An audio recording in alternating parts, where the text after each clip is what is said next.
Bonjour à tous et bienvenue sur la chaîne de Fouini. Les amis, Ngannou a été interviewé récemment, tout récemment, au sujet, on va dire, de la suite, puisque Ngannou a renoué avec la victoire après un parcours en boxe anglaise où il a subi 2 revers, indiscutables contre Tyson Fury. Mais Tyson Fury, les gars, quand même, qui l'a positionné à un certain stade au niveau de la boxe anglaise, et un revers beaucoup plus significatif face à Anthony Joshua. Il est revenu à son sport de prédilection qui est le MMA, en tant que combattant de MMA face à Renan Ferreira, le monstre à la montagne, 2,08 m, le Brésilien. Et il a très bien géré ce combat, qu'il a remporté de manière spectaculaire. Et il a gagné tout simplement, il a fait le job. Du coup, on s'interroge tous, on s'interroge sur la suite pour Ngannou. Je ne vais pas dire la suite de sa carrière, parce que Ngannou, ça y est, sa carrière, elle est plutôt derrière lui. C'est plutôt pour la suite des combats de rêve qu'il peut nous proposer, puisque contre Tyson Fury, contre Anthony Joshua ou même contre Renan Ferreira, c'était des combats de rêve pour nous faire kiffer. Il sait nous faire kiffer, ce Francis Ngannou. Il a une personnalité à la fois attachante, mais dans le ring ou dans la cage, un prédateur, un monstre. Donc, on aime cette, on va dire, cette fusion au niveau du tempérament. Alors, la suite de sa carrière, est-ce que c'est boxe anglaise, MMA? Je pense qu'il va vouloir jongler entre les deux. Il y a de fortes chances que la suite soit en boxe anglaise. Et du coup, il y a un journaliste qui l'a interviewé, qui a posé des questions intéressantes, pour moi en tout cas. Il lui a parlé de Martin Bacolé.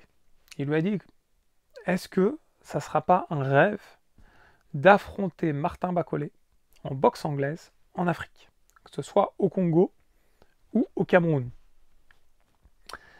Donc j'ai trouvé la question intéressante, pertinente, et j'attendais la réponse de Francis Ngannou. Il a d'abord répondu avec humour, en disant écoutez, en soi, pourquoi pas, effectivement. Je ne suis pas contre ce combat, mais est-ce que tirer des canons chez soi, c'est une bonne chose? C'est peut-être mieux de les tirer vers l'extérieur. Donc, il faut bien lire à travers les lignes. Pourquoi il dit ça, en fait? Je pense que quand il entend parler de Martin Bacolé, il pense Afrique, il pense Congo, et il pense sa terre, son vivier, voilà, des boxeurs pour lesquels il ne veut pas générer des interférences. Je pense que, en soi, d'un point de vue de challenge, affronter Martin Bacolé, c'est un super challenge.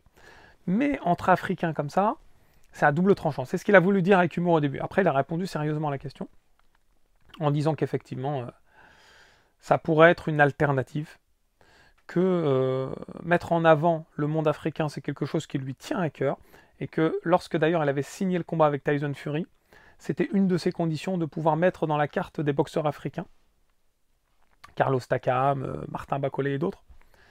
Donc c'est quelque chose pour lui de très plaisant, mais plus que ça, qu'il veut mettre en avant. Donc ça, je le conçois et je le comprends parfaitement. Mais derrière, il rétorque quand même que, est-ce que quand on fait un combat, il faut que ça serve pour les deux.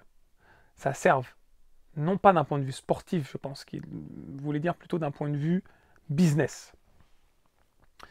Donc, est-ce que, à travers cette interview, on ressent que Francis Ngannou a envie d'affronter Martin Bacolé? Pas trop. Moi, je vous le dis, j'ai pas vu un animal. Voilà.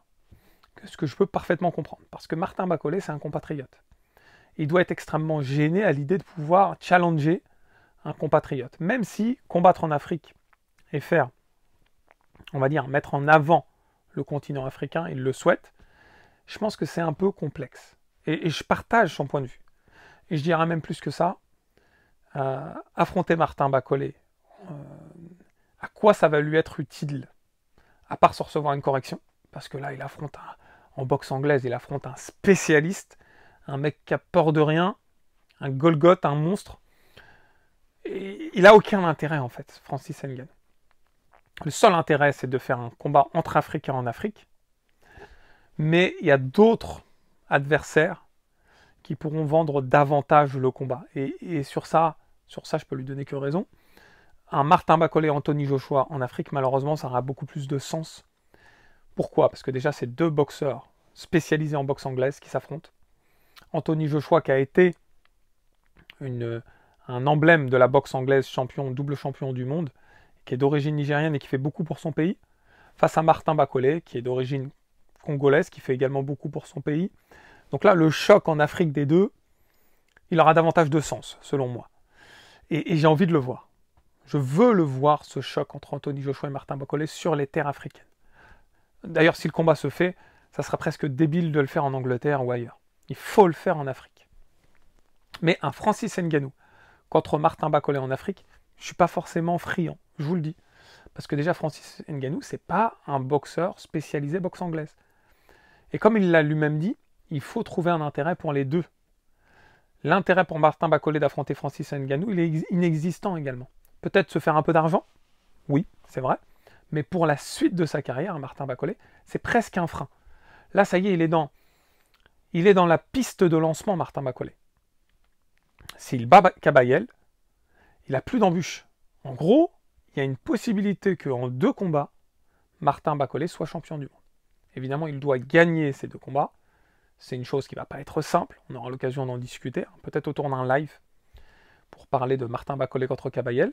Mais, en soi, sur le papier, en 2 combats, il pourrait être champion du monde. Donc, affronter Francis Ngannou tout de suite, aucun intérêt. Affronter Francis Ngannou une fois qu'il s'est positionné, qu'il est devenu peut-être champion du monde, etc., pour se rapporter des pépettes, moi je dis oui. Voilà, il fait un combat, il décale son combat suivant pour intercaler celui-ci, pourquoi pas. Mais nous, en tant que spectateurs, on n'a pas forcément envie de voir ça. En tout cas, moi, j'ai pas forcément envie. Je veux voir Martin Bacolé contre Anthony Joshua sur les terres africaines, ça je veux bien. De voir Daniel Dubois contre Martin Bacolé sur les terres anglaises, je veux voir. Et je veux voir Daniel Dubois se faire rétamer sur ses propres terres contre Martin Bacolé. Ça, j'avoue, ça serait un rêve absolu. Bref, en tout cas, Francis Ngannou, il a répondu judicieusement. Je pense qu'il a eu la bonne réponse. On sait que ce combat-là, il ne verra pas le jour. Par contre, Francis Ngannou, c'est un boxeur pour lequel on a de l'affection. On a envie quand même de le voir, de continuer de l'observer dans son parcours boxe anglaise. Moi, en tout cas, ça me tient à cœur. Et en termes d'adversaires, il a davantage intérêt à prendre des adversaires qui peuvent lui rapporter un bon billet et qui sont un peu plus prenables que d'autres. Moi, je dirais que pour le spectacle, Francis Ngannou, Deontay Wilder, j'aimerais bien voir ça. Voilà, je ne vous cache pas, j'aimerais bien le voir, parce que Wilder, on dit qu'il est finito, mais il a toujours sa droite. Ngannou, on dit qu'en boxe anglaise, il apprend, etc., et qu'il a du punch, qu'est-ce que ça peut donner? Voilà, j'ai envie de le voir quand même, ce combat. Voir Francis Ngannou affronter un ancien beau challenger, pourquoi pas également, mais il faut que ça se vende. Je sais pas, par exemple, Francis Ngannou, Tony Yoka, ça vous intéresserait, vous? Ça servira à rien à Tony Yoka, en fait. Il faut toujours regarder l'intérêt des deux. Alors que Wilder et Ngannou, les deux, ça va apporter un intérêt. Donc en fait, le champ, l'éventail des possibilités pour Francis Ngannou, il n'est pas non plus extra. Vous voyez, par exemple, il pourrait prendre un Chisora. Mais bon, il faut voir l'intérêt pour les deux également. Donc moi je dis, laissez Bacolé tranquille. Laissez Bacolé là dans son petit monde actuellement, parce que il a 2 combats à faire qui seront déterminants, les potos. Voilà, cette petite vidéo pour évoquer la possibilité Ngannou-Bacolé. Dites-moi en commentaire ce que vous en pensez. N'hésitez pas à mettre le pouce vers le haut là. Ça prend 2 secondes, vous cliquez. C'est important pour le référencement. En tout cas, je vous remercie.